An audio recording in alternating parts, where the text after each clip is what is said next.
கடந்த வாரத்தில் பிரதாஷோ எனக்கு சொன்னதான ஒரு காரியம் என்ன என்றால், இந்த 1 கொரிந்தியருடைய புத்தகத்தில் இருக்கிறதான கர்த்தருடைய பரிசுத்த மேஜையை குறித்து சொல்லப்பட்டதான அந்த வேத பகுதியை நாங்கள் ஒவ்வொரு திருவிருந்து ஆராதனையும் பொழுதும் வாசித்து திருவிருந்து எடுத்தால் அது நலமாய் இருக்கும் என்று சொல்லி, உண்மைதான். நாங்கள் இத்தனை காலம் வாசிக்கல, நாங்கள் அதை வாசிப்போம், வாசித்து நாங்கள் திருவிருந்து எடுப்போம். அதன்படி நாங்கள் எடுக்கும் பொழுது கர்த்தர் நம்மை ஆசீர்வதிப்பார். அதற்கு முன்பதாக இந்த நாளிலே திருவிருந்து, கர்த்தருடைய பந்தி, பரிசுத்த மேஜை, அது எவ்வளவு முக்கியமானது என்பதை குறித்து நான் உங்களோடு கூட பேசும்படியாக விரும்புகிறேன். லூக்கா எழுதினதான சுவிசேஷம் 22வது அதிகாரம், லூக்கா எழுதின சுவிசேஷம் 22வது அதிகாரம் 19, 20வது வசனம் இப்படியாய் சொல்லுகிறது.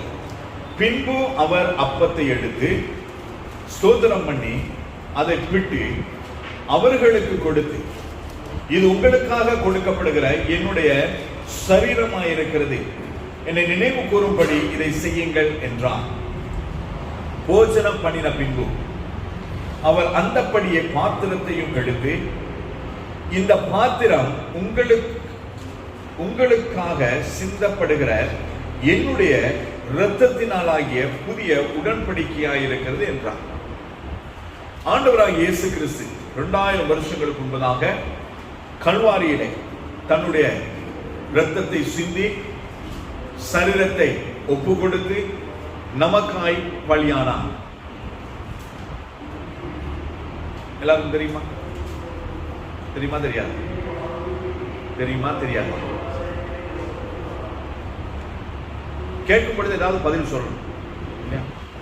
இன்னும் ஒரு காரியம், இந்த வேதத்தில் இருக்கிற அநேக ரகசியங்கள் உங்களுக்கு தெரியும், மற்ற சபைகளை விட இந்த ஆண்டோடைய பீடத்திலிருந்து நான் சொல்ல முடியும் தைரியமா, இல்லையா? அப்பேற்பட்ட ஆணங்களை கர்த்தர் உங்களுக்கு கற்றுக் கொடுத்து. ஆனா யாராவது ஒரு பாஸ்டர் வெளியில இருந்து வந்து கேட்கும் பொழுது ஒண்ணுமே தெரியாதவங்க மாதிரி முடிச்சுட்டு இல்லையா? மேல எங்களையும் அப்ப என்ன சொல்லி நினைப்பாங்க, இங்க உள்ளவங்களுக்கு ஒண்ணுமே தெரியாது. இன்னும் இந்த பிள்ளைகள் வந்து பால் குடிக்கிறவங்களாவே இருக்கிறாங்க, ஆனா 13 வருஷங்களா ஆராதிச்சுட்டு இருக்கு. இந்த வேதத்தில் இருக்கிறதான சத்தியங்கள் நான் கூட ஆச்சரியப்படத்தக்கதான அநேக காரியங்களை கற்று நமக்கு வாரந்தோறும் கற்றுக் கொடுத்து கொண்டிருக்கிறார். எனவே கற்றதை நாம் மற்றவர்களுக்கு கற்றுக் கொடுக்க வேண்டும். அதுக்கு மத்தியிலே இன்னும் ஒரு சந்தேகம். போன முறை கிளாஸ் நடந்த பிறகு அதுக்கு முன்பதான ஞாயிற்றுக்கிழமையிலேயோ நடந்த சில சந்தேகங்கள் சில விசுவாசிகளிடத்தில் இருக்கு. உங்களிடத்தில் ஏதாவது சந்தேகம் இருந்தா விசுவாசிகிட்ட கேட்டால் அதுக்கு பதில் கிடைக்காது. நீங்க என்னட்ட கேட்க வேணும், அப்பதான் சரியான பதில் கிடைக்கும். ஆண்டவரை முகமுகமாய் பார்த்திருக்கிறாங்க அப்படி யார் பார்த்தது? ஆண்டவரை யார் முகமுகமாய் பார்த்து? Face to face.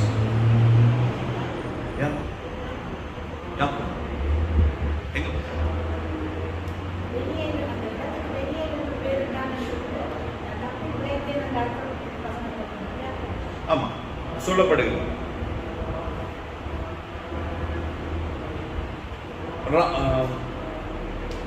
ஆகார் பார்த்திருக்கேன்னு சொல்றாங்க. என்னை கண்டவரை நான் கண்டேன். மோசே தேவனோடு முகமுகமாய் பேசினார். அப்ப முகமுகமாய் பேசின மோசே ஏன் ஆண்டவரிடத்துல கேட்கணும், ஆண்டவரே நான் உங்களை பார்க்கணும், ஏன் கேட்க? ஆமா இல்லையா? முகமுகமாய் மோசே ஆண்டவர் சொல்றார், ஒரு சிநேகிதனோடு கூட பேசுகிறது போல பேசுறேன், ஒரு ஊழியக்காரனோடு கூட பேசுகிறது போல கிடையாது, ஒரு சிநேகிதனோடு பேசுகிறது போல நான் பேசுகிறேன் என்று சொல்லுகிறார். அப்ப சிநேகிதனோடு கூட முகமுகமாய் பேசுகிற மோசே ஏன் ஆண்டவரை கேட்கலாம், ஆண்டவரே நான் உங்களுடைய முகத்தை பார்க்கணும், ஏன் கேட்கணும்?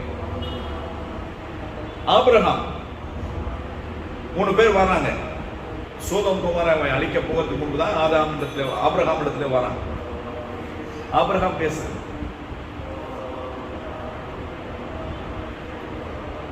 தேவனா சொல்லு. வேதம் தெளிவாய் சொல்லுகிறது, ஆண்டவரே சொல்லுகிறார், என்னை பார்த்தவன் உயிரோடு கூட இருக்க முடியாது. அதனால் என்னிடத்திலே ஒரு கண்மலை உண்டு, அந்த கண்மலையின் வெடிப்பிலே நான் உன்னை வைத்து என் கரத்தினால் மூடி நான் கடந்து போகும் பொழுது என்னுடைய சாயலை காண்பாய். அதாவது என்னுடைய என்னது பிம்பத்தை காண்பாய், என்னுடைய பின்புற சாயலை காண்பாய் என்று ஆண்டவர் சொல்லுகிறார். இதுவரையிலும் இயேசு கிறிஸ்து முகத்தை கொடுத்தவங்க, பரிசுத்த ஆவியானவருக்கு புறாவின் வடிவை கொடுத்தவங்க, பிதாவாகிய தேவனை கண்டிருந்தா அவருக்கு ஒரு ரூபத்தை கொடுத்திருக்கமா முடியாது. இன்று வரையிலும் சிங்காசனத்தில் வீட்டிருக்கிறவருடைய முகத்தை பிரகாசமான ஒரு சூரிய ஒளியை போன்றுதான் வரைவாங்களே ஒழிய அவரை பார்த்தது ஒருத்தர் கிடையாது. ஆண்டவரே சொல்றார், ஆண்டவரை இயேசு கிறிஸ்துவை சொல்லுகிறார், என்னை தவிர பிதாவை கண்டவன் ஒருவனும் இல்லை. பிதாவை கண்டவன் ஒருவனும் இல்லை. அப்ப இப்பேற்பட்டதான வார்த்தைகள் வேதத்திலே ஏராளமாக இருக்கு. நிறைய பேர் கொடுத்திருக்கிறாங்க. உண்மை, நான் கண்டேன், நான் பார்த்தேன். ஆனா ஆண்டவருடைய வசனம் என்ன சொல்லுகிறது? ஆண்டவரை என்ன சொல்லுங்க? என்னை பார்த்தவன் உயிரோடு கூட இல்லை. அவ்வளவுதான். ஆண்டவராகிய தேவன் யோவானுக்கு வெளிப்படுத்தும் போது கூட அவர் பார்க்கல. பவுல் அப்போஸ்தலன் 3ஆம் வானத்துக்கு வரையும் எடுத்துக்கொள்ளப்பட்டார். அங்கு நான் தேவனை பார்க்கவில்லை என்று சொல்லுகிறார்.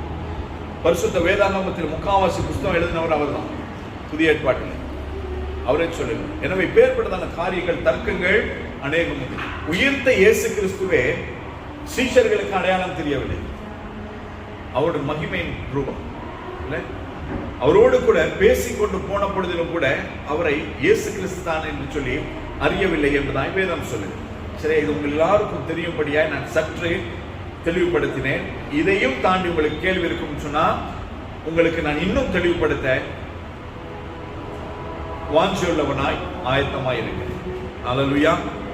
இந்த நாளிலே தேவ செய்திக்கு நேரம் நாங்கள் கடந்தோம். இன்னும் இப்படி நிறைய காரியங்கள், நிறைய கேள்விகள் உங்களிடத்துல இருக்கலாம், இருக்கும். அதுக்கும் நாங்க பதில் தேடலாம். எனக்கு தெரியாததை நான் உங்களிடத்துல கற்றுக்கொள்ள முடியும். உங்களுக்கு தெரியாததை நான் என்னாலே முடிந்த மாதிரி சொல்லிக் கொடுக்க முடியும். சரி, அப்ப ஆண்டவராய் இயேசு கிறிஸ்து எப்படி நாங்கள் பந்தியை ஆசரிக்க வேண்டும் என்பதை குறித்து திட்டமும் தெளிவுமாய் வேதத்திலே சொல்லி வைத்திருக்கிறார்.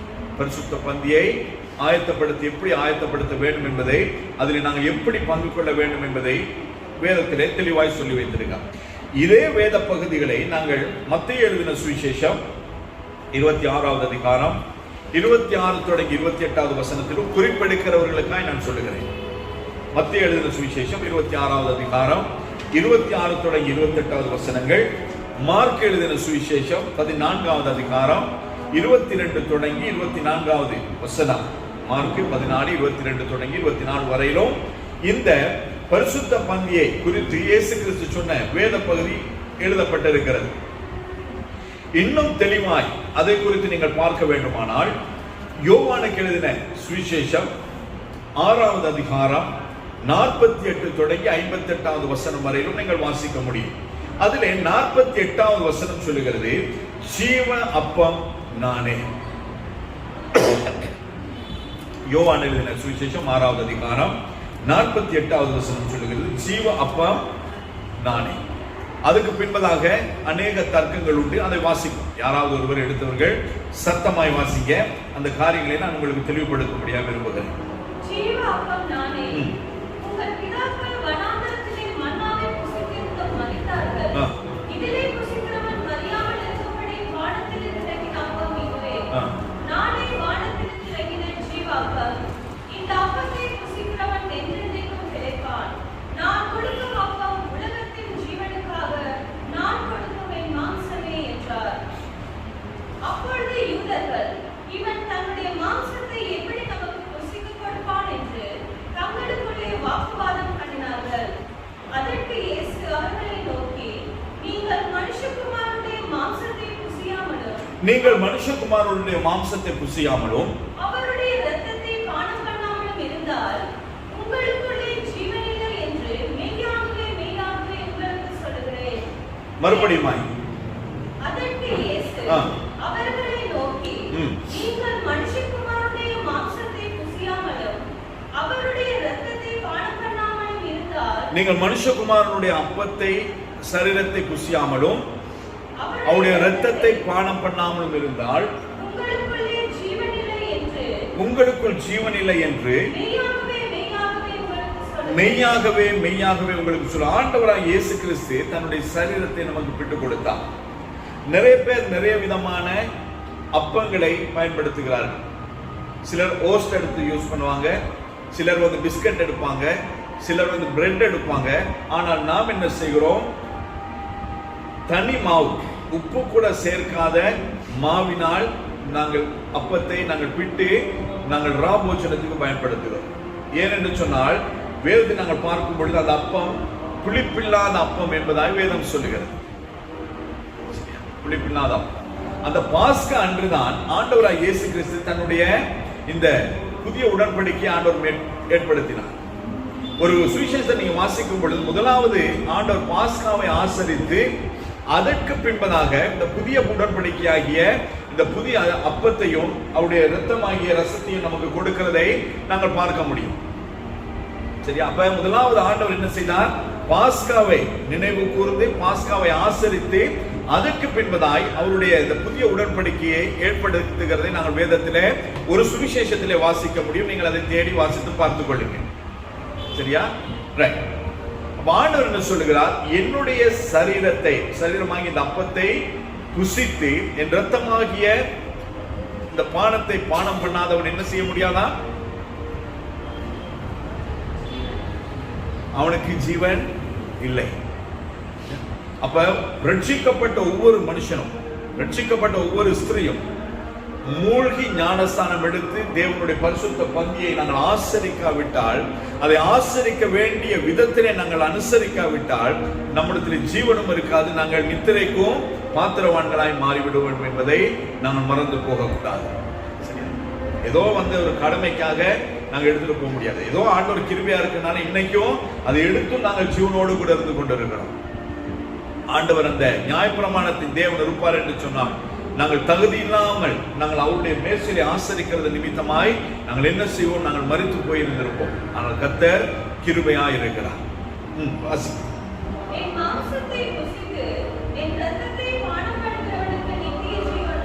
மாம்சத்தை புசித்து என் இரத்தத்தை பானம் பண்ணுகிறவனுக்கு என்ன உண்டா? நித்திய ஜீவன் உண்டு. அப்ப பரிசுத்த பந்தியிலே ஆசரிக்காதவன், பரிசுத்த பந்தியிலே ஐக்கியப்படாதவனுக்கு நித்திய ஜீவன் இல்லை. அப்ப ஒவ்வொரு கிறிஸ்தவனுக்கும், ரட்சிக்கப்பட்ட ஒவ்வொருவருக்கும் பரிசுத்த பந்தி மிக மிக மிக முக்கியமானது. ஒவ்வொருவரும் அதை ஆசரிக்க வேண்டும். அதை ஆசரிக்காதவர்களுக்கு வேதம் திட்டமும் தெளிவுமாய் சொல்லுகிறது, அவர்களுக்கு நித்திய ஜீவன் இல்லை. நாங்க ஆலயத்துக்கு வரலாம், நாங்க ஊழியம் பண்ணலாம், நாங்க எல்லாமே செய்யலாம். ஆனால் திருவிருந்தை கர்த்தருடைய பந்தியிலே நாங்கள் ஐக்கியப்படவில்லை என்று சொன்னால் நாங்கள் என்னவா இருக்கிறோம்? நமக்கு நித்திய ஜீவன் கிடையாது, நமக்கு பரலோகம் கிடையாது என்பதை நாங்கள் தெளிவாய் விளங்கிக் கொள்ள வேண்டும். அந்த பரிசுத்த பந்தியிலே ஆசரிக்கிறவனை தான் ஆண்டவர் என்ன சொல்லுகிறார்? கடைசி நாளிலே எழுப்புவேன் என்பதான். அதாவது ஆண்டவருடைய வருகைக்கு முன்பதாக கர்த்தருக்குள் நித்திரை அடைகிறவர்களை என்ன செய்வாராம்? ஆண்டவர் எழுப்புவார். கடந்த வெள்ளிக்கிழமை என்னுடைய மாமா மரித்து போனார். யாருக்காவது தெரியுமா?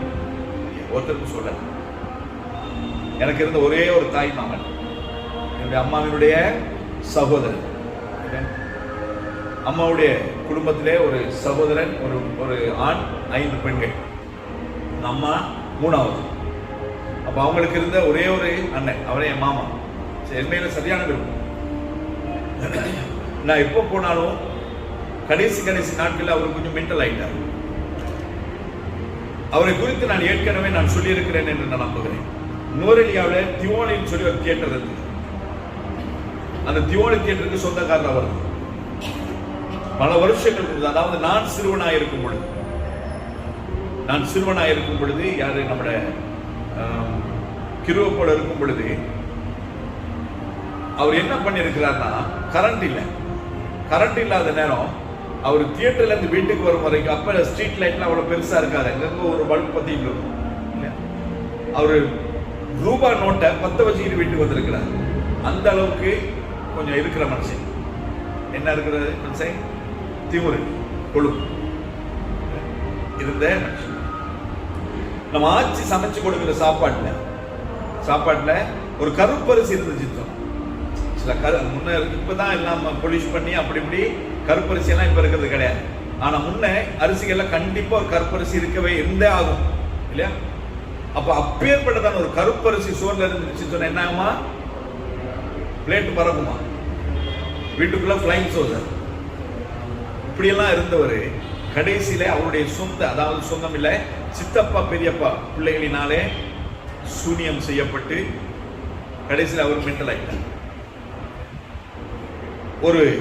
ஒரு ஒச்ச கலட்டி கொடுத்தீங்கன்னு சொன்னா அப்படியே அக்கு வேற ஆணி வேற பிரிச்சு அப்படி செய்து தருவார். ஒவ்வொரு நாளும் எங்க அம்மாட்ட வந்து கேட்பாராம், ராஜு போன் பண்ணானா அப்படின்னு. அந்த அளவுக்கு என்னை நேசிக்கிற ஒரு நல்ல ஒரு உறவு. ஆனா அவரு கடந்த வெள்ளிக்கிழமை வியாழக்கிழமை மரித்து போனார். அவருடைய ஈமை கிரியைகள் கடந்த வெள்ளிக்கிழமை நடந்தது. அதுக்கு நான் போகல. காரணம் என்ன என்று சொன்னா, போயிருக்கலாம் வியாழக்கிழமை நைட் எனக்கு தெரியும். ஆனா ஒவ்வொரு வெள்ளிக்கிழமை, மாதத்தின் ஒவ்வொரு வெள்ளிக்கிழமையும் முதல் வெள்ளிக்கிழமை பிரதர் சுதாருடைய வீட்டில் சபை ஆரம்பித்த நாள் முதல் கொண்டு ஊழியர் நடந்துச்சு. கிட்டத்தட்ட 10 வருஷம் நடக்கும். அப்ப அந்த ஊழியத்தை விட்டுட்டு போகிறது முடியாது. அதை நான் எப்பவுமே சொல்ற காரியம், ஆண்டவர் என்ன டெஸ்ட் பண்றதுக்காகவே இதை செய்தாரு எனக்கு தெரியாது. ஊழியம் இருக்கும் பொழுது ஊழியம் தான் முதல், இரண்டாவது ஏனைய காரியம் கிடையாது. ஏன் சொன்னா அவங்க பார்த்திருப்பாங்க, ஆண்டவர் அந்த ஊழியத்தை நிறைவேற்றுவேன் என்று சொல்லி எதிர்பார்த்திருப்பார். தவிர்க்க முடியாத சில காரியங்கள் சொன்னா இப்பேற்பட்டதான காரியங்களை நம்முடைய வாழ்க்கையில செய்ய வேண்டும். மாத்திரமல்ல, அவர் ரட்சிக்கப்படாது, மாமா ரட்சிக்கப்படாது. அப்பேற்பட்டவர்களை வேதம் திட்டம் தெளிவாய் சொல்கிறது, மரித்தவனை அடக்கம் செய்யும். ரட்சிக்கப்பட்டிருந்தா கண்டிப்பா போயிட்டு ஒரு ஜெபம் பண்ணிட்டு வந்துருக்கு. மாமா தான் அது உண்மை பண்ண முடியும். இப்ப ஏற்பட்டதான சில காரியங்களை நாங்கள் தவிர்த்தே ஆக வேண்டும் என்பதற்காக நான் உங்களுக்கு சொல்லுவேன். இன்னும் ஒரு காரியம் வேதம் தெளிவாய் சொல்லுகிறது, அவருடைய சரீரத்திலும் அவருடைய இரத்தத்திலும் நாங்கள் ஐக்கியம் கொள்ளவில்லை என்று சொன்னால் நமக்கு நித்திய ஜீவன் இல்லை என்பதாய் வேதம் தெளிவாய் சொல்லுகிறது. அப்ப நாங்கள் சர்ச்சுக்கு வந்துட்டு போனா பத்தாது, நாம் அடுத்த கட்டம், அடுத்த ஸ்டேஜுக்கு நாம போகணும். அடுத்த ஸ்டேஜ் என்னது? ஞானஸ்தானம். ஞானஸ்தானம் எடுத்து ஆண்டோடைய பந்தியிலே நாங்கள் சேர வேண்டும். அப்படி இல்லாதபடிக்கு நாங்கள் ஆலயத்துக்கு எவ்வளவு கொடுத்தாலும் பிரயோஜனம் கிடையாது, ஊழியத்தை எவ்வளவு தாங்கினாலும் பிரயோஜனம் கிடையாது, எதுவுமே பிரயோஜனம் இல்லை. முதலாவது நாங்கள் ஆண்டவருடைய பந்தி ஆசரித்து அதுக்கு பின்பதாய் செய்கிறதான ஒவ்வொரு காரியத்துக்கும் தேவன் நமக்கு பலன் தருகிறவராய் இருக்கிறார். அதுக்கு முன்ன தரமாட்டார் என்பது கிடையாது. ஆனால் இது தேவனுடைய நீதியாய் கட்டளையாய் இருக்கிறது என்பதை நாங்கள் மறந்து போகக்கூடாது. தொடர்ந்து வாசிப்போம். என் மாம்சம் மெய்யான போஜனம். நாங்க எவ்வளவுதான் பிரியாணி சாப்பிட்டாலும் அது இதுக்கு ஈடாகாது. இது மெய்யான போஜனம். ஆண்டவர் சொல்றார், மனுஷன் அப்பத்தினால் மாத்திரமல்ல தேவனுடைய வாயிலிருந்து புறப்படுகிற ஒவ்வொரு வார்த்தையினாலும் பிழைப்பான். பிசாசுடைய தந்திரங்கள், பிசாசுடைய சோதனைகளை மேற்கொள்ள ஆண்டவருடைய வார்த்தை நமக்கு கண்டிப்பாய் தேவை. அப்ப இந்த பரிசுத்த மேஜை, ஆண்டவருடைய வார்த்தை, இந்த அப்பம் மட்டும் இருந்துச்சுனாலே நாங்கள் பஞ்ச காலத்துல பலனோடு கூட வாழலாம். எத்தனை பேர் விசுவாசிங்க? ஆமென். ஆகாரம் இல்லை, அரிசி கிடையாது, மாவு கிடையாது, கொஞ்சம் மாவு ஆண்டவரே, சந்தோஷம். அந்த கொஞ்சம் மாவை நாங்கள் கர்த்தருடைய பரிசுத்த பந்தியாய் ஆசரித்து ரசம் பண்றதுக்கு, கிரேப்ஸ் வாங்குறதுக்கு காசு இல்லாண்டவரே, ஒரு போட்டில வாங்குறதுக்கு வழி இல்லாண்டவரே, என்ன பண்ணலாம்? பைப்ல தண்ணி வருது, குடிச்சு பாருங்க. அந்த கொஞ்சம் மாவு அப்பமாய் நீங்க பயன்படுத்தி ஆண்டோட பரிசுத்த மேஜை ஆசரித்து பாருங்க.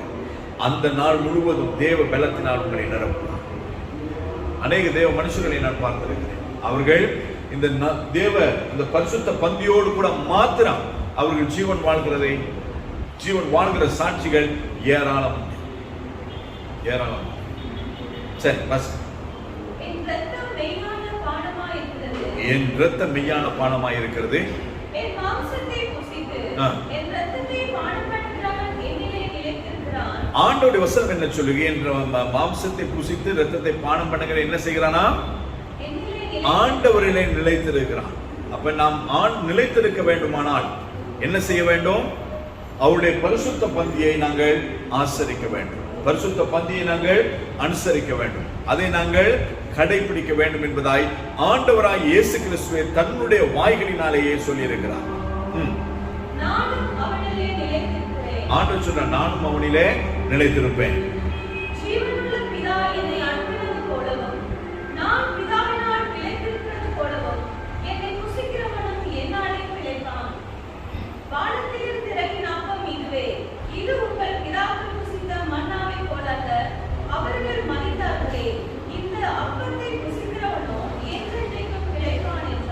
இந்த அப்பத்தை புசிக்கிறவனோ அவன் என்றென்றைக்கும் பிழைப்பான். இந்த பூமியிலே மாத்திரம் கிடையாது, இந்த பூமியிலே நம்முடைய கண்கள் ஆயிரம் பொழுது மூடும் பொழுது நம்முடைய கண்கள் இன்னொரு இடத்திலே என்ன செய்யும்? திறக்கப்படும். பரதேசி என்று சொல்லப்படுகிறதான இடத்திலே திறக்கப்படும். இன்னும் நிறைய தேவ மனுஷர்கள் மரண வீடுகளிலே, மரண ஆராதனைகளிலே, இன்னும் நினைவு கூறும் ஸ்தோத்திர ஆராதனைகளிலே சொல்லுவாங்க, இன்னைக்கு நம்முடைய அப்பா, நம்முடைய மரித்து போனதான சோ அண்ட் சோ இன்னைக்கு எங்க இருப்பானா? ஆண்டவரோடு கூட இருப்பா. இல்ல, இன்னும் ஆண்டவர்கிட்ட போற ஒருத்தரும் போகல. மரிக்கிற நாம் எல்லாரும் எங்க போய் போவோம்? எங்க போவோம்? பரதேசிக்கு போவோம். ஆபிரகாமின் மடி தேற்றப்படுகிறதான இடம். பரலோகத்துக்கு யாருமே போக முடியாது.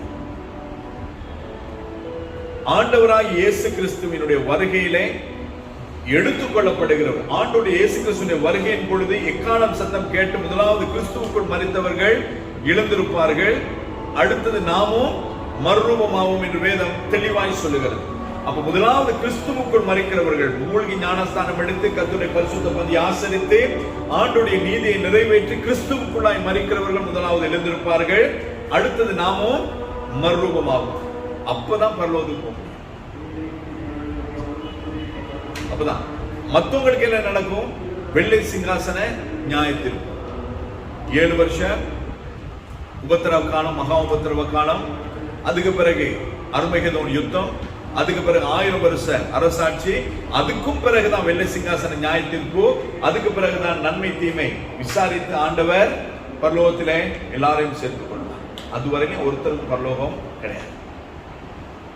நன்றாய் புரிந்து கொள்ள வேண்டும்.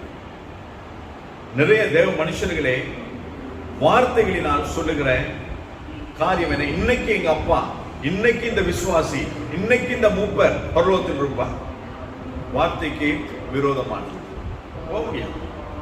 அவர் எவ்வளவு பரிசுத்தமானாலும் வேதம் எல்லாவற்றுக்கும் ஒரு கிரமத்தை வைத்திருக்கிறது. சரி, பஸ்.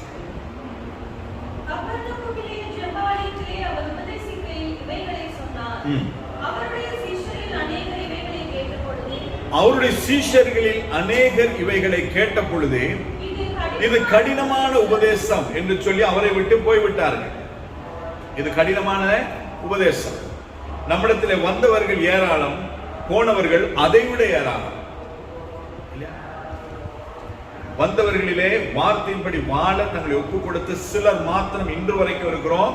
அதுலயும் சிலர் வந்து இதை விட்டு நாம எங்க போறது, போனா மற்றவங்க கேள்வி கேட்பாங்க, அதனால மற்றவங்களை பிரியப்படுத்துகிறதுக்கு இருக்கிறவங்களும் இருக்கும்.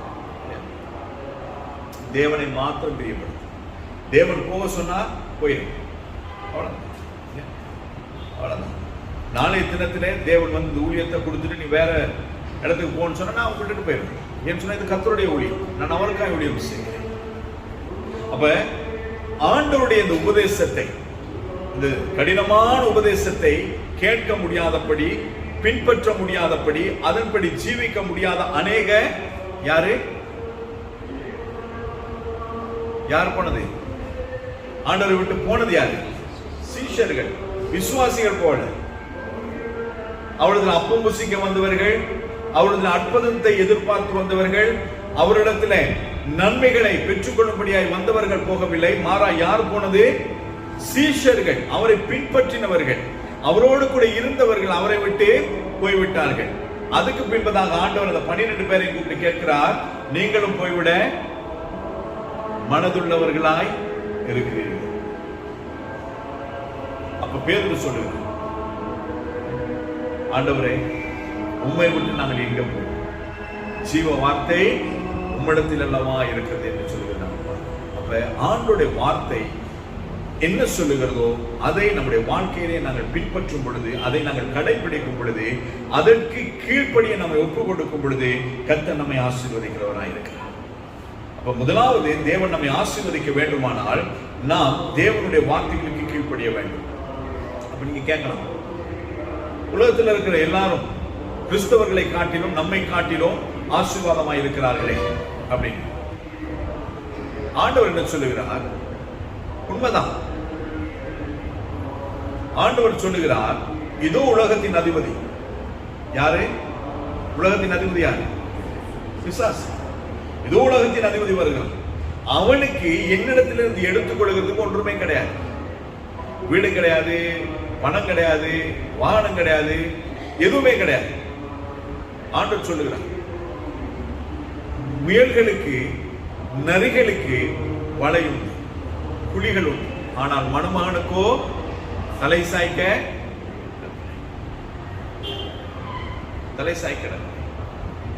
நான் கூட ஆண்டவர்கிட்ட கேட்டேன், ஆண்டவரே வருஷம் வருஷம் வீடு மாறுறது ரொம்ப கஷ்டமா இருக்கு, வீட்டை எங்களுக்கு கொடுத்து இந்த பாடுகளை பிள்ளைகளுக்காவது இல்லாம இருப்போம்.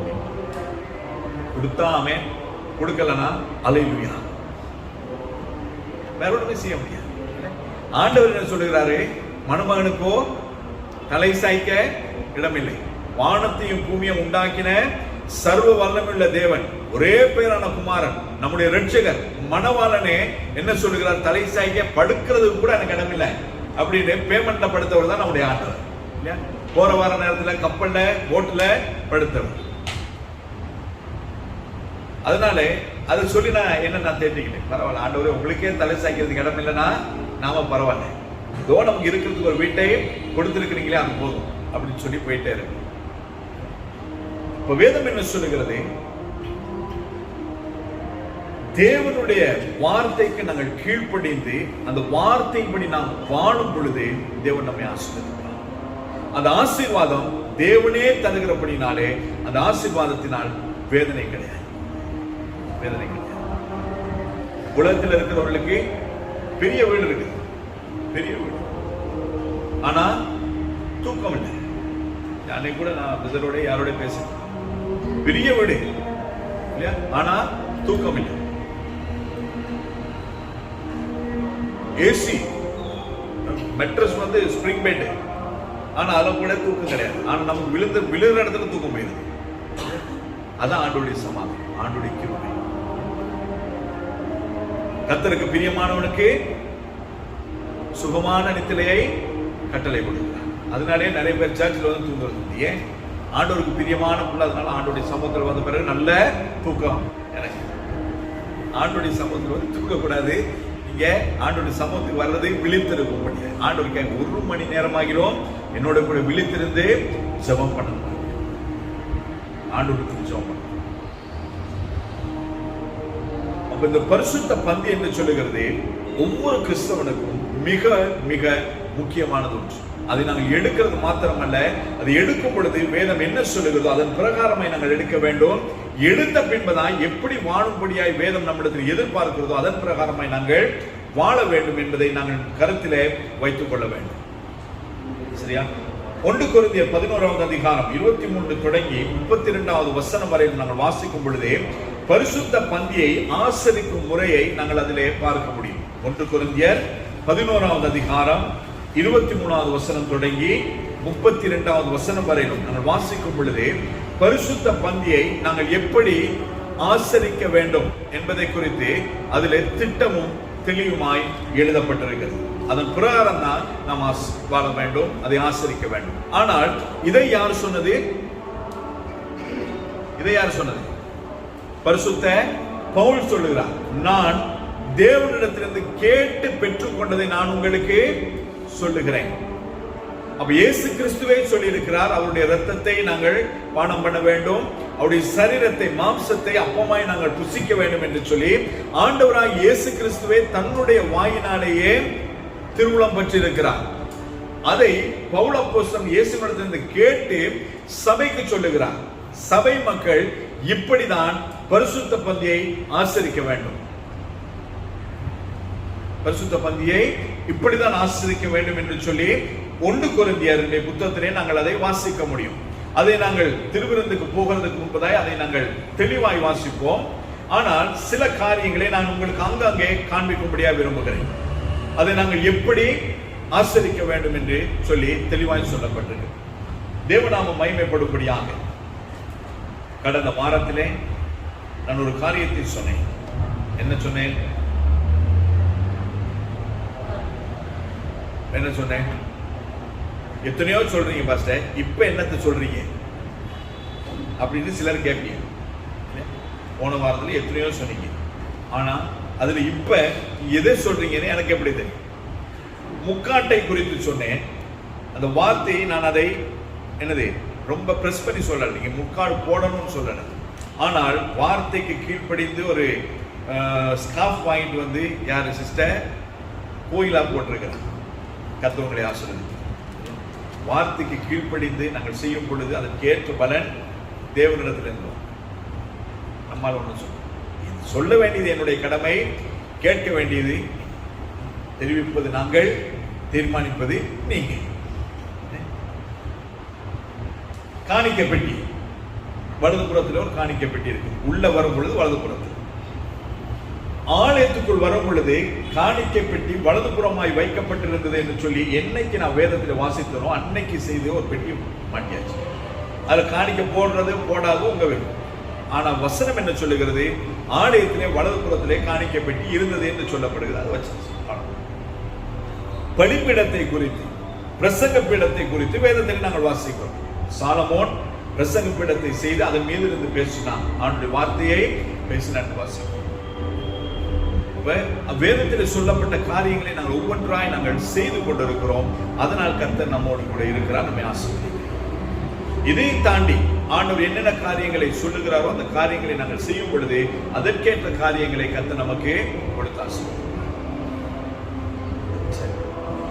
அப்ப இந்த 11வது அதிகாரத்திலே நாங்கள் வாசிக்கும் பொழுது நிறைய பேர் என்ன செய்வோம், அந்த அப்பத்துக்காய் அநேக திருச்சபைகளே செய்கிறதான இன்னும் ஒரு தவறு. அப்பத்துக்காய் ரசத்துக்காய் ஸ்தோத்திரம் பண்ணுங்க அப்படின்னு சொன்னா அதை ஆசீர்வாதத்தை ஜெபம் பண்ணுவாங்க. ஆண்டவருடைய சரீரத்தையும் ஆண்டவருடைய இரத்தத்தையும் நம்மாலே ஆசீர்வதிக்க முடியுமா? சொல்லுங்க. ஆண்டவரே இந்த அப்பத்தை ஆசீர்வதியும், ஆண்டவரே இந்த இரத்தத்தை ஆசீர்வதியும் முடியுமா? சொல்லுங்க. ஆண்டவராய் இயேசு கிறிஸ்துவுக்கு மட்டும்தான் செய்யும். ஆனால் வசனம் சொல்லுகிற பிரகாரம் ஆண்டவர் ஸ்தோத்திரம் பண்ணி இதை வாங்கி புசியுங்கள் என்றார். ஸ்தோத்திரம் பண்ணி கொடுக்கிறார்.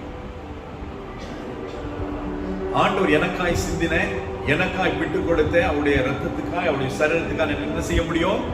ஸ்தோத்திரம் பண்ண முடியும். அதை ஆசீர்வதிக்க என்னால முடியாது,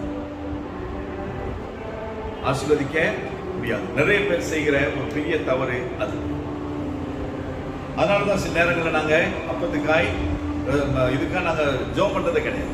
நீங்க பார்த்திருப்பீங்க, நீங்க யோசிச்சிருக்கணும், என்ன மற்ற சர்ச்சில் எல்லாம் ஜெபம் பண்றாங்க, இவர் மட்டும் ஜெபம் பண்ணாம கொடுக்குறாரு, இவர் என்ன பெரிய இவரோ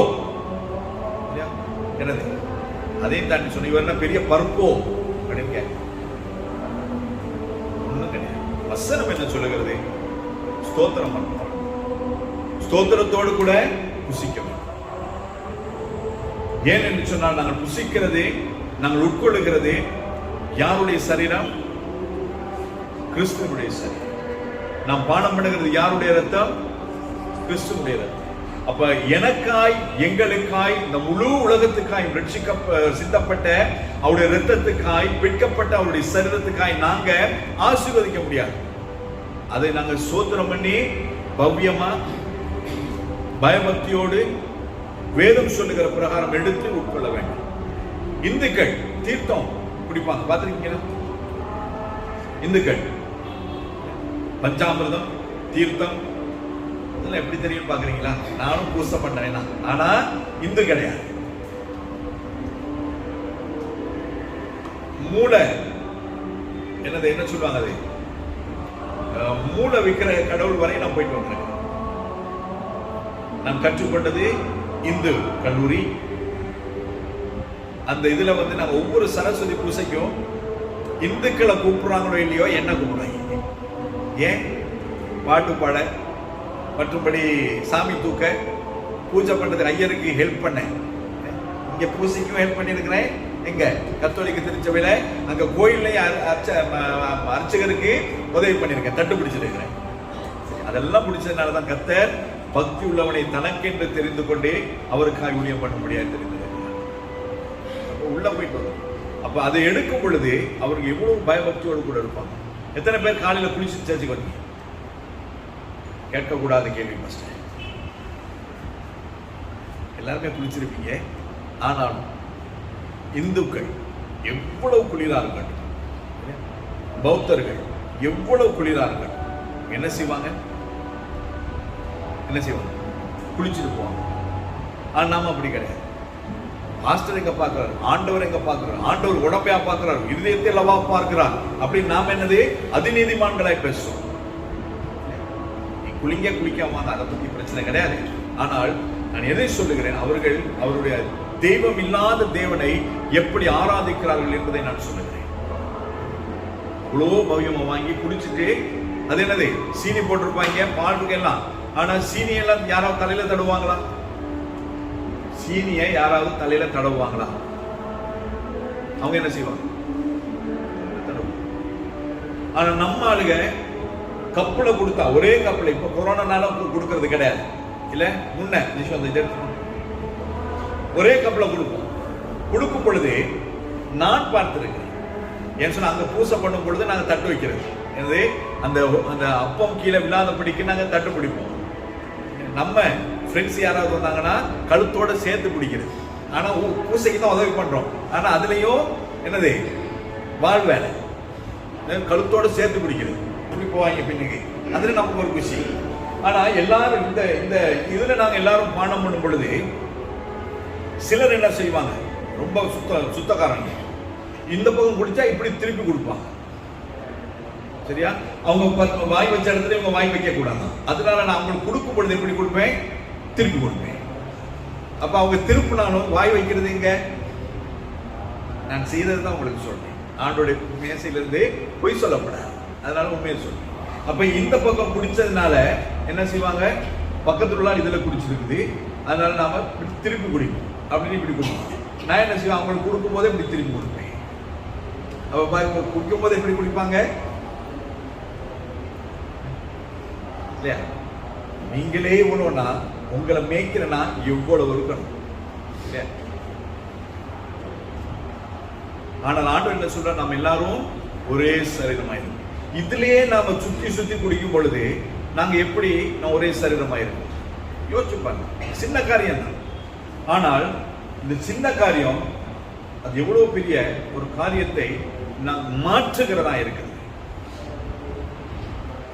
நாங்கள் எதை செய்தாலும் தேவனுக்காய், கர்த்தருக்காய், அவர் சொல்லுகிற பிரகாரமாய் நாங்கள் செய்ய வேண்டியவர்களாக இருக்கிறோம். அதனால அந்த வசனத்தை நான் நிறைய பார்க்கிறேன். அதுல ஒரு வசனம் இருக்கிறது, இப்படி இருக்கு 27வது வசனம். இப்படி இருக்க எவன் அபாத்திரமாய் கர்த்தருடைய அப்பத்தை புசித்து அவருடைய பாத்திரத்தில் பானம் பண்ணுகிறானோ அவன் கர்த்தருடைய சரீரத்தையும் இரத்தத்தையும் குறித்து குற்றம் உள்ளவனாயிருப்பான். எந்த மனுஷனும் தன்னைத்தானே சோதித்தறிந்து இந்த பாத்திரத்தில் அப்பத்தில் புசித்து இந்த பாத்திரத்தில் பானம் பண்ண கடவன். எண்ணத்தினாலெனில் அபாத்திரமாய் போஜனம் பானம் பண்ணுகிறவன் கர்த்தருடைய சரீரம் என்னதென்று நிதானித்து அறியாததினால் தனக்கு ஆக்கினை தீர்ப்பு வரும்படி போஜனம் பானம் பண்ணுகிறான். இது நிமித்தம் உங்களில் அநேகர் பலவீனரும் வியாதி உள்ளவர்களுமாய் இருக்கிறார்கள், அநேகர் நித்திரையும் அடைந்திருக்கிறார்கள். நம்மை நாமே நிதானித்து அறிந்தால் நாம் நியாயம் தீர்க்கப்படும். ஆண்டவருடைய வசனம் என்ன சொல்லுகிறது? நம்மை நாமே நிதானித்து அறிந்தால் நாம் நியாயம் தீர்க்கப்படும். இதெல்லாம் வாசிச்சுட்டு எடுக்க வந்து உட்கார்ந்து இருக்கும் பொழுதுதான் நாம் என்ன செய்யறோம்? கப்பை திருப்பி குடிக்கிறோம். அப்ப நம்ம நிதானிச்சிருக்கிறோம். என்ன பொறுத்தவரையில இந்த கொரோனா நாளா இருக்கட்டும், கொரோனா இல்லாத நாளா இருக்கட்டும், ஒரே பாத்திரத்தில் குடிச்சாலும் எதுவுமே நடக்க போறது கிடையாது. ஏன் என்று சொன்னால் நாம் ஆராதிக்கிறது தேவனை, நாங்கள் உட்கொள்ளுகிறது தேவனுடைய சரீரத்தையும் அவருடைய இரத்தத்தையும். அந்த சரீரமும் அந்த இரத்தமும் தான் நம்மை பாதுகாக்கணுமே ஒழிய இவங்க போடுறதான பூஸ்ட் நம்மை பாதுகாக்க முடியாது. பூஸ்ட் குடிச்சா ஏதாவது சத்து வருதா? நமக்கு ஒன்றும் வராது, தூக்கம் தான் வரும். நிறைய ஆகாரங்கள் இருக்கு. என்னது? Fitness drink, food drink. அதை குடிச்சுட்டு அவன் டயட் ஆயிடுவாங்க. என்ன அதுக்குள்ள இருக்குதான்? ஒன்றும் கிடையாது. அதெல்லாம் குடிக்காம இதை மட்டும் எடுத்தீங்கனாலே போதும், நீங்க புஷ்டியா இருப்பீங்க. அன்னைக்கு அநேக வருஷங்களுக்கு பின்புதான் என்னோட கூட வேலை செய்த என்னுடைய சிநேகிதன் தான் வந்து கேட்டான், இன்னொன்று சுகர் இருந்துச்சு தானே? நான் சொன்னேன் இல்லை, அப்பையும் இல்லை இப்பையும் இல்லை, இனிமேலும் இருக்காது. அப்போ உனக்கு என்ன இருந்துச்சு? கொலஸ்ட்ரால் இருந்துச்சு தானே? சொன்னா இப்ப இருக்குதா? இருக்கும். அப்பவே அவ்வளவு கொழுப்பு இருந்தா இப்ப எவ்வளவு கொழுப்பு இருக்கும்? நான் சொன்னேன் இருக்கும், இருக்கலாம். செக் பண்ணது கிடையாது. செக் பண்ணா அதை சாப்பிடாத, இதை சாப்பிடாத, அப்படி சாப்பிடணும், இப்படி சாப்பிடணும், எதை கொடுத்தாலும் நான் சாப்பிடுவேன். அன்னைக்கு 60 days வீட்டில் போயிட்டு 1-2 முட்டை சாப்பிட்டேன். ஏன்? வீட்டில் போய் யோசிக்க கூடாது, அவ்வளோ முட்டை வச்சிருந்தாங்களே, வேஸ்டா போயிருமே, அந்த முட்டையை வச்சு எத்தனை நாளைக்கு சாப்பிடுவாங்கன்னு சொல்லி அவங்கள யோசிக்க கூடாதுன்றதுக்காக வேண்டி ஒரு முட்டை சாப்பிட்டு இன்னொரு முட்டை எக்ஸ்ட்ரா சாப்பிட்டேன். நான் அப்படிதான் சொல்லிட்டு செய்வேன். ஏன்னு சொல்லி வீட்டில் போய் யோசிக்க கூடாது, கொடுக்குற நேரமே சாப்பிடுறது இல்லையா? அதே அப்ப திடீர்னு நாம செத்துக்கிறது போயிட்டு என்ன ஆயிரும்? ஆவியா போயிட்டு முட்டையை பார்த்துட்டு இருப்பேன். ஏன் அந்த அதனால அப்ப நமக்கு ஏதாவது தேவைன்னு சொன்னா ஜெபம் பண்ணிட்டு சாப்பிட வேண்டியது. அதுல எந்த விதமான மாற்று கருத்து கிடையாது. நேரம் செஞ்சு கோயிலா வீட்டுக்கு போனார்னா நிறைய பார்ப்பாங்க பிஸ்கட், அதெல்லாம் சாப்பிட முடியும் சாப்பிட. சில நேரம் அவங்க ஜெபம் வைக்கிறது எப்படின்னா என்ன மாதிரி நேரம்னா சோதனையான நேரத்துல ஜெபம் வைக்கிறது. சோதனையான நேரம். சோதனையான நேரம்னா எப்ப? சோதனையா உங்களுக்கு சோதனையான நேரம் எப்ப? மத்தியான நேரம். சாப்பிட்டு படுக்கிற நேரத்துல தான் அவங்க ஜெபமே வைப்பாங்க. 3 மணி 3:30 மணி போய் உட்கார்ந்தாலே கொட்டாய் வரும் இல்லையா? தூக்கம் வரும். ஆனால் அதையும் தாக்கிட்டு இன்னும் சாப்பிட்டா நான் அங்கிருந்து வீட்டுக்கு வந்து சேர முடியுமோ? முடியாது. அதனால கேக் சூப்பர் டீயை குடிச்சிட்டு கிளம்பி சாப்பிட முடியாமல் சாப்பிடுங்க. நான் எதை சொல்ல வருகிறேன்? நாங்கள் எதை செய்தாலும் வேதம் சொல்லுகிற பிரகாரம் நாங்கள் செய்யும் பொழுது தேவன் அதற்கேற்ற பலனை நமக்கு கொடுத்தான். சாப்பிடணும்னா நீ எப்படி சாப்பிடணும்னு வேதத்தில் இருக்கு. ஆனால் ஆண்டோடைய மேசையை நாங்கள் ஆசரிக்க வரும் பொழுது வீட்டில் சாப்பிடுற மாதிரி அதை முடியாது. ஒருவருக்காய் ஒருவர் காத்திருக்க வேண்டும் என்று சொல்லுங்க. சிலர் வந்து வாங்கணும்னு வாயில போட்டுருவாங்க. திருப்பி எல்லாரும் வாயில போட சொல்லும் போது தேடிட்டு இருப்பாங்க பக்கத்துல. வாயில போடுற மாதிரி ஆக்டிங் கொடுப்பாங்க. நான் அதுவும் பார்த்துருக்கேன். கொடுத்தாலும் போட்டுறது வாய். ஏன்னா வீட்டுல இருந்து 1 மாதம் சாப்பிடாம வர்றாங்க. வந்தோடனே ஒரு சின்ன துண்டு ரொட்டியை கொடுத்தாலும் டக்குன்னு போட்டுறது, லவுக்குன்னு போட்டுறது உள்ள போட்டுட்டு யாரும் ஒருமனப்பட்டு உட்கொள்வோம் அப்படின் போது பக்கத்துல ஒன்றும் இல்லை, ஆக்டிங் கொடுப்பாங்க. சாப்பிடலாம் அவங்க எல்லாரோடையும் சேர்த்து 10-15 சாப்பிட்றாங்களாம். அது போய் செமிச்சு முடிஞ்சிருக்கும் அந்த நேரத்துல. அதனால வேதம் என்ன சொல்லுகிறது? எல்லாரும் காத்திருக்க வேண்டும், எல்லாரும் ஒருமனப்பட்டு ஐக்கியப்படும். ரத்தம் கூட அப்படிதான், இந்த இது கூட அப்படிதான் குடுத்தன ஊத்திடுறது இல்லையா? அதுவும் பழைய பழக்கம். இப்படிதானே ஒரு கட்டிங் அடிச்சுட்டு அப்படியே வாய் தொடச்சிட்டு இருக்கிறது, ஒண்ணுமே குடிக்காத மாதிரி. எல்லாரும் சேர்ந்து குடிப்போம்னு சொல்லும் போது வெறும் கப்பை வச்சு பார்த்துட்டு இருக்கு. அதனால் காத்திருந்து செய்ய வேண்டும் என்று சொல்லி வேதம் தெளிவாய் சொல்லி. ஏன் காத்திருந்து செய்ய வேண்டும்? சபை மணவாட்டி மணவாளன் வருகைக்காய் காத்திருக்கிறது போல நாம் எல்லாரும் ஒருமனப்பட்டு சபையாய் குடும்பமாய் ஆண்டோடைய வருகைக்கு நாங்கள் காத்திருக்க வேண்டும். ஒவ்வொன்றுக்கும் ஆண்டோடு அர்த்தம் வைத்திருக்கிறார். 1 பேதுரு 2-வது அதிகாரம் 24வது வசனம் சொல்லுகிறது, 1 பேதுரு 2:24, நாம் பாவங்களுக்கு செத்து நீதிக்கு பிழைத்திருக்கும்படிக்கு அவர் தாமே தமது சரீரத்திலே நம்முடைய பாவங்களை சிலுவையின் மேல் சுமந்தார், அவருடைய தழும்புகளால் குணமானீர்கள். ஆண்டவர் என்ன செய்திருக்கிறார்? சிலுவையிலே நம்முடைய பாவங்களை சுமந்திருக்கிறார். அவர் நம்முடைய பாவங்களை அவர் தம்முடைய சிலுவையிலே சுமந்த நிமித்தமாய் நாங்கள் என்ன செய்து கொண்டிருக்கிறோம்? இன்று வரைக்கும் நாங்கள் வாழ்ந்து கொண்டிருக்கிறோம். என்னுடைய பாவங்கள், என்னுடைய மீறுதல்கள், என்னுடைய அக்கிரமங்களை ஆண்டவர் சிலுவையிலே சுமந்திருக்கிறார். அதனாலதான் அதுக்கு அவ்வளவு கனத்தை கொடுக்க வேண்டியவனாய்.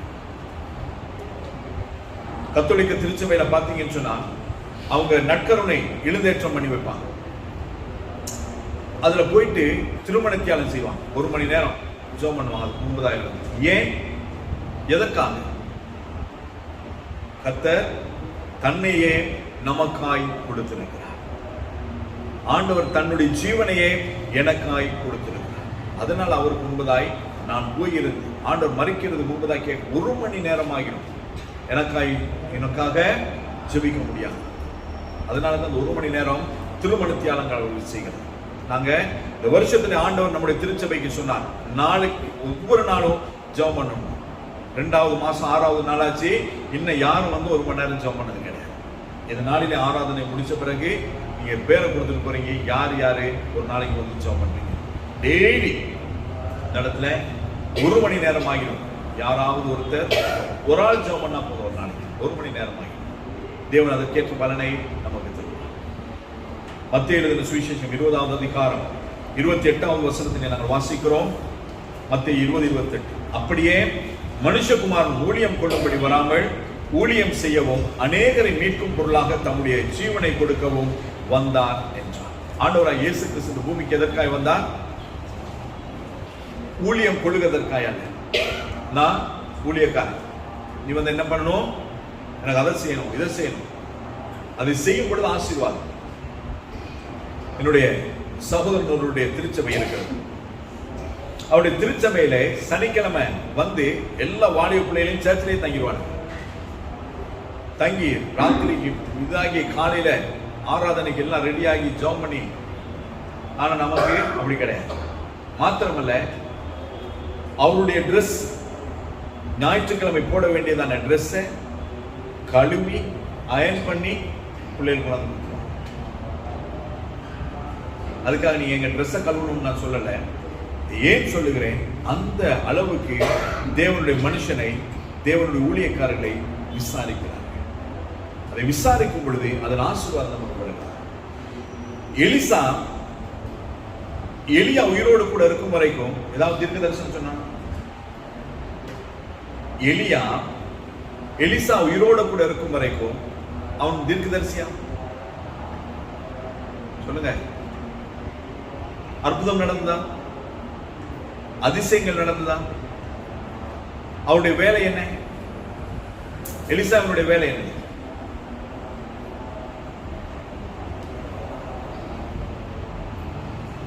என்ன பேந்த முழிக்கிறீர்கள்? சாப்பாடு கொடுத்த பிறகு கை கழுவுறதுக்கு தண்ணி ஊத்துறது தான் அவருடைய வேலை. சாப்பாடு பிள்ளைகிட்ட வாங்கிட்டு கை கழுவுறதுக்கு தண்ணி ஊத்துறது தான் அவருடைய வேலை.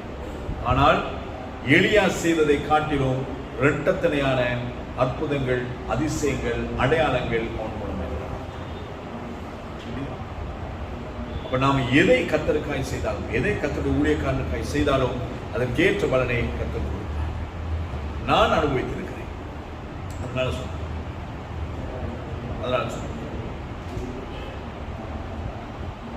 மனுஷகுமாரன் ஆண்டவராய் இயேசு கிறிஸ்துவே ஊழியம் கொள்ளும்படியாய் வரவில்லை. அதனாலதான் ஆண்டவர் அவருடைய சீஷனுடைய கால்களை கழுவும் அளவுக்கு தன்னை தாழ்த்தினார்.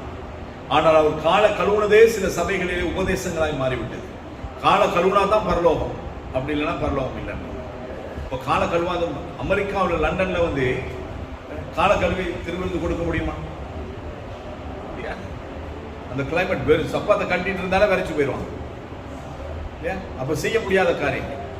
அப்ப நாம என்ன சொல்ல, அது ஆண்டவர் சொல்ல, இதை நீங்கள் அறிந்திருக்கிறபடினால் நீங்கள் பாக்கியவான்களாய் இருப்பீங்க. இதை செய்தா நீங்க பாக்கியவான்களாய் இருப்பீங்க.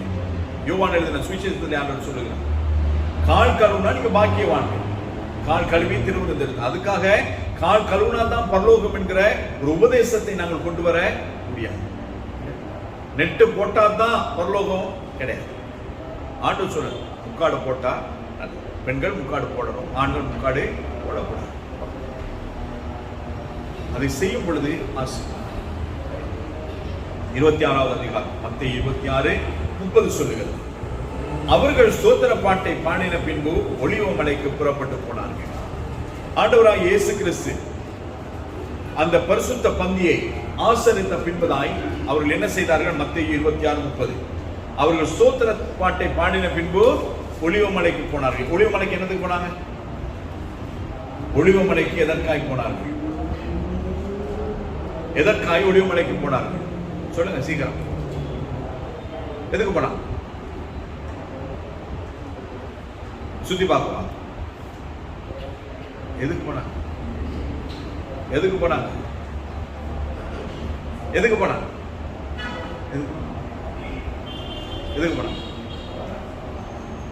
நல்லா பைபிள் வாசிக்கிறீங்கன்னு தெரியுது. எனக்கு தெரியும் நான் என்னத்துக்கு அவருக்கு சொல்லிக் கொடுக்கணும்னு தெரியல. இல்லாட்டி எனக்கு பைபிள்ல ஆதி ஆகமத்திலிருந்து வெளிப்படுத்தின விசேஷம் 22வது அதிகாரத்துல கடைசி ஆமென் வரை எனக்கு அத்துப்படி. ஆனாலும் நீங்க கேட்கறதுக்கு நான் ஏன் பதில் சொல்லணும் அப்படின்னு தெரியலோ. எதற்கு போனார்கள்? எதற்கு போனார்கள்? பாடுகளுக்கு முன்பதாய் அங்க போறாங்க. அங்க வச்சுதான் ஆண்டவரை முத்தம் கொடுத்து காட்டி கொடுக்கும். தன்னுடைய மரணத்துக்கு ஆயத்தப்படும்படியா இயேசு கிறிஸ்து ஒலிவ மலைக்கு கடந்து. அப்ப நாங்கள் ஆண்டவருடைய பரிசுத்த மேஜையை நாங்கள் ஆசரித்த பின்பதாய் நாங்கள் எங்க போகணும்? ஸ்தோத்திர பாட்டை பாடிட்டு உலகத்துக்குள்ளே கடந்து போக வேண்டும். ஏன்? இன்னும் ஆண்டவராக இயேசு கிறிஸ்துவை அறியாதவர்கள் ஏராளமாக இருக்கிறார். நீ போய் பாருங்க, எவ்வளவு ஜெயன்னு இருக்கு. வரும் பொழுது அல்வா வாங்கிட்டு மஸ்கட் வாங்கிட்டு அப்படியே ஒரு இதையும் பிடிச்சிட்டு வீட்டுக்கு போயிடுவாங்க. கேட்டால் ஃபீஸ்ட் பாட்டி. நமக்கு ஒவ்வொரு சண்டையும் பாட்டினா, ஒவ்வொரு சண்டையும் நமக்கு ஃபீஸ் தான். தேவ சமூகத்தில் கூடி வருகிற அத்தனை நாள் நமக்கு கொண்டாட்டம். அப்படிதான் நான் நினைக்கிறேன். நீங்க எப்படி நினைக்கிறீங்க? கடைசியா யோவான் எழுதின சுவிசேஷம் 13வது அதிகாரம் 27வது வசனம் சொல்லுது. யோவான் 13:27 அந்த துணிக்கையை அவன் வாங்கின பின்பு சாத்தான் அவனுக்குள் புகுந்தான். அப்பொழுது இயேசு அவனை நோக்கி, நீ செய்கிறதை சீக்கிரமாய் செய் என்றார்.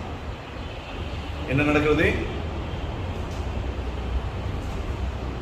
13வது அதிகாரம் 27வது வசனம் யோவான் எழுதின சுவிசேஷம். அந்த துணிக்கையை அவன் வாங்கின பின்பு சாத்தான் அவனுக்குள் புகுந்தான். எந்த துணிக்கையை? எந்த துணிக்கையை? அப்பத்தை, பரிசுத்த பந்தியை ஆசரிக்கும் பொழுது ஆண்டவராக இயேசு கிறிஸ்து இந்த அப்பத்தை பிட்டு அவனுக்கு கொடுக்கும் பொழுது என்னச்சா? பரிசுத்த பந்தி ஆசரிக்கும் பொழுது பேய் உள்ள வருமா? உள்ள பேய் வெளியே போமா? உள்ள பேய் வெளியே போமா? வெளியுள்ள பேய் உள்ள வருமா? சிலர் மீகாவேல் படத்தை வெளியில மாட்டி வச்சிருப்பாங்க. பாத்துருக்கீங்களா? வீடுகளை பாத்துருக்கீங்களா இல்லையா? எதுக்காக? எதுக்காக? பிசாசு உள்ள வரப்படாது, அதுக்காக தானே. அப்ப உள்ள வெளியில மாட்டி வச்சிருக்க நேரம் பிசாசத்தை பார்த்து, ஐயோ மீகாவேல் தூதன் இருக்கான், உள்ள போக கூடாதுன்னு போயிடும். ஆனா உள்ள போய் வெளியில போக முடியாது இல்ல. உள்ள வந்தா ராத்திரி பகல ஒரே சண்டை சச்சரவு கூச்சலும் கும்மாளவுமா இருக்கும். ஏன்? உள்ள பேய்க்கு வெளியில போக முடியாது. ஏன்? மிகாவேல் வாசல தூங்கிட்டு இருக்கிறாரு. அதனால உள்ளேயே தான் பிரச்சனை பண்ணிட்டு இருக்கு. அந்த படங்களினால் எதுவுமே ஆக போகிறது கிடையாது. கர்த்தர் நம் உள்ளத்திலே சரியான விதத்திலே ஆளுகை செய்வாரானால் தேவன் நம்மை ஆசீர்வதித்து நடத்துவார். அவனுடைய சிந்தனை, அவனுடைய எதிர்பார்ப்பு, அவனுடைய நோக்கம் தவறாய் இருந்ததுனாலே ஆண்டவர் என்ன செய்கிறார்? அவனுக்கு அப்பத்தை கொடுக்கிறார். அப்பத்தை கொடுக்கிறார். கொடுக்கும் பொழுது, அதை எடுக்கும் பொழுது அவனுடைய நோக்கம் என்னவாய் இருக்கிறது? அவரை காட்டி கொடுக்கணும், காட்டி கொடுக்கணும், காட்டி கொடுக்கணும். 30 வெள்ளிக்காசை வாங்கிட்டேன், 30 வெள்ளிக்காசை வாங்கிட்டேன், அதே தான் அவன் மைண்ட்ல ஓடிட்டு இருக்கு. அதனால் அதை கொடுக்கும் பொழுது என்ன? அதுவரையிலும் இல்லாத பேய் அந்த அப்பத்தை வாங்கின பொழுது, அப்பத்தை புசிக்க அவன் கைகளை நீட்டி அது உட்கொண்ட பொழுது பிசாசு அவங்கள போச்சு. அப்ப நற்கருணை எடுக்கிறவங்க எல்லாம், பரிசுத்த பந்தி ஆசரிக்கிறவங்க எல்லாரும் பரிசுத்தவான்களும் கிடையாது. புரியுதா நான் என்ன சொல்ல வரேன்னு?